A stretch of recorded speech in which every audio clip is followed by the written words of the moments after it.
Welcome back to this already the final segment for today, Monday morning, Price of Business. I am your host, Kevin Price, talking to you about you and your business. Chris Kidd, he's a regular here on the Price of Business. We bring him on all the time because he brings great content and information. He knows a lot about the financial arena. He's a financial coach.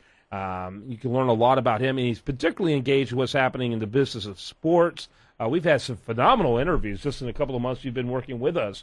And you can find them not only at our website, but also all of his work over there at chriskidd.com. Kidd is spelled K-I-D-D, chriskidd.com. Your guest for us this morning, this Monday morning, Frank McKinney. Frank's been on my program before, but it was on CNN 650 when that happened. I don't know if you remember, Frank, but delighted to have you back on the program. Kevin, Chris, nice to be back. We're glad to have you. Great stuff what you do. I'm going to let Chris jump in right away with his first question. Well, I would really like you to kind of just tell the listeners about your story a little bit. You got a phenomenal story about leaving Indiana and then how you went from basically $50 to your first $50 little crack house that you called it to now the big ones. Sure, I'd be glad to. I'll give it a Cliff Notes version. I came from Indiana when I was 18 years old down to South Florida after leaving my fourth high school in 4 years. No, my father was not in the military. We did not move around. These schools asked me to leave one after the other. I finally graduated from a school that was run by Benedictine monks, a reform school with a 1.8 grade point average, and with that kind of GPA, there was no hope of pursuing a formal education. Not even a community college would take me, so I took my duffel bag and a $50 bill, and I left Indiana for the fun and the sun down here in South Florida. I got a job digging sand traps on a golf course by hand, earning $180 a week. Listen, I might believe in the welfare system, but I don't believe in the welfare mentality. I was glad to have a job, glad to be able to put a roof over my head and food on the table. But there was certainly a higher calling, a professional higher calling than being a maintenance worker on a golf course for me. I was around affluence, Kevin and Chris, all day, every day. I was working on a golf course, and I was moved over to the tennis courts and was a maintenance worker there, and here the same people were playing golf. They were playing tennis all day. Lifestyle of the rich and famous. I'm young. I'm impressionable. I want a piece of it. I'm in my late teens, early 20s. I was around people that made a lot of money in real estate. You know, they had a 9-to-5, sure, but they took their discretionary income, money left over after paying bills, and they invested in real estate. These are stories that I learned as a tennis instructor. I became a tennis pro. I went from a $5 an hour pay grade to earning a six-figure income by teaching tennis. I was a great tennis instructor. I taught at the most affluent and wealthy clubs in South Florida. And I used that opportunity to earn my PhD in entrepreneurship, really my master's in real estate, if you will, by learning from the people that could afford to pay me $50 an hour and would drive to their lessons in a fancy car and had a nice mansion and a beautiful wife and a boat out back. Again, very impressionable when I'm a young man. And what I learned from them was, listen, invest in real estate. It's South Florida. It's transient. There's people moving in. People want to buy these properties all day, every day. And I did. I bought my first fixer-upper in late 1980s for $30,000. It was a crack house in a bad part of town. Used all my savings for my tennis instruction days. Saved all my money. I didn't blow it. I swore off all unhealthy vices and temptations, and I lived a pretty disciplined life for a young man. I bought that first house, fixed it up, sold it, and made a $7,000 profit. That was 25 years ago. And now, 25 years later, we build and have been building for many, many years some of the most beautiful oceanfront spec homes. These are homes built without a buyer, and these are sold in the tens of millions of dollars. The most expensive one we did was a $50 million spec home. We've done plenty. The average selling price is around $14 or $15 million.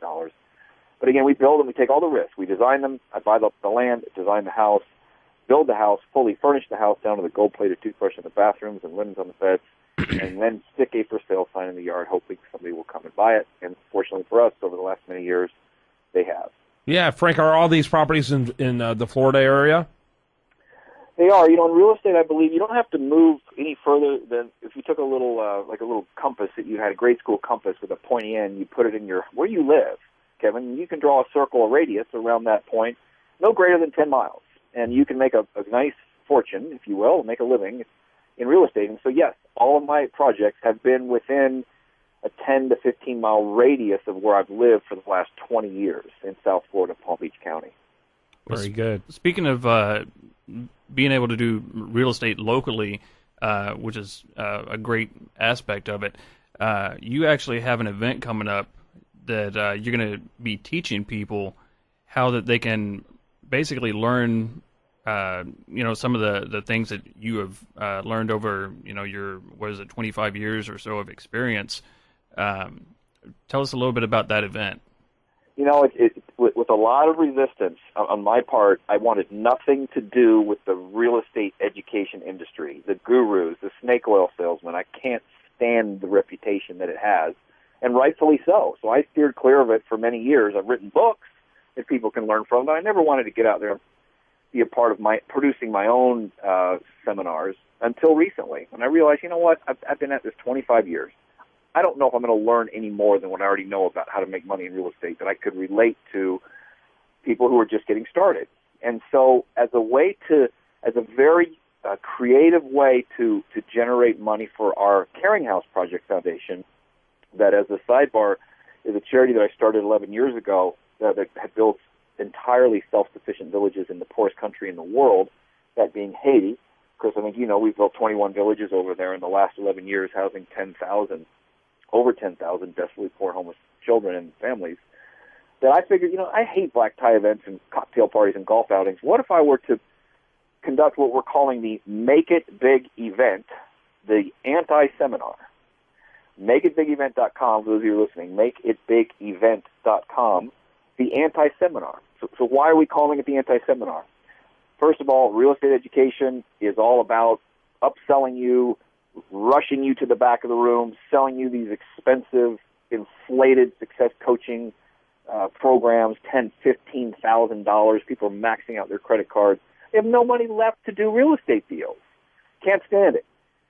And so what we decided was, let's not have any of that at my event. First of all, I'm not a 25-minute or 25-month overnight sensation. I've been doing this 25 years. There's nobody out there in the industry that's gone from a $50,000 fixer-upper to a $50 million mansion that's willing to share that process with you.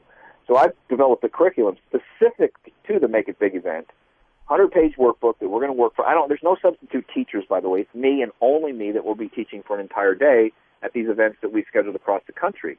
The coolest aspect to me, the primary reason that Frank McKinney's doing it, I don't want to disrupt my quality of life. I love my quality of life right now. I don't need to be traipsing across the country, going to hotel, meeting rooms. The best thing for me, though, is when you sign up and register for our event, you provide a minimum of shelter to one homeless child in Haiti by way of constructing a concrete single-family home. Hey, Frank. One match. Hey, Frank, you have to forgive me. In fact, we ran out of time 30 seconds ago. So I got to wrap it up. Frank, right. Obviously the big event is huge. Would you like to give the website for that real quick?